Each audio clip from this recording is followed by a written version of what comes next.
Something came up when I was walking last night with a friend who has recently divorced, and she said something like, "I have now reached the bottom.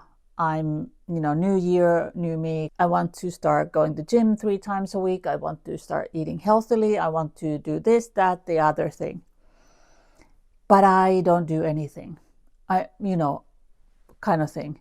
And I was like, let's talk about that for a minute, because the thing is that when you start doing these changes, you have to start small. She's like, well, I only go to gym on Saturdays because then I have more time. It's like, well, that's wonderful. Don't beat yourself up. And I talked to another client this morning that he feels overwhelmed because his house is a mess. He's constantly going on different dates, and the same thing, I said the same thing to him, is that you have to start somewhere. And once you have that going on, then add on. Because we already have busy, full lives. That how do you think that you can add your whole life immediately or add so many new things?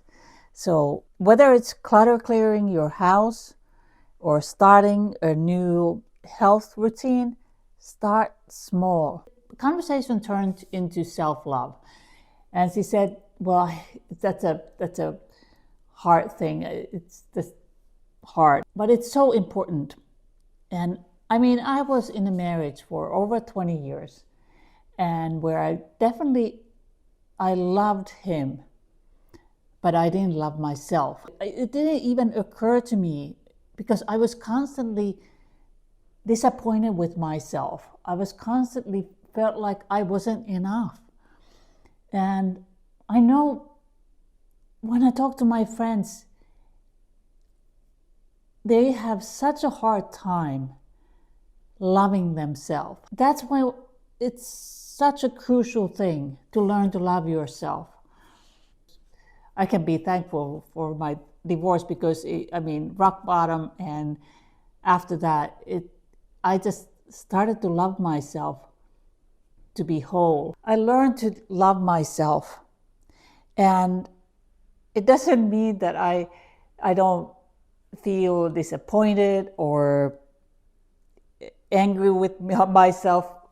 Of course I do, because we're human. But the underlying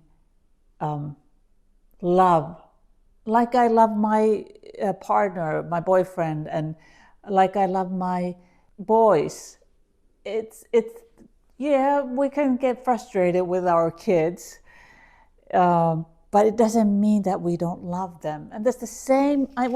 Sorry, my hair is all over the place. The same goes for self-love. Remember, self-love is your superpower. And the second superpower is that you take it one step at a time. Okay. Love and light. Bye.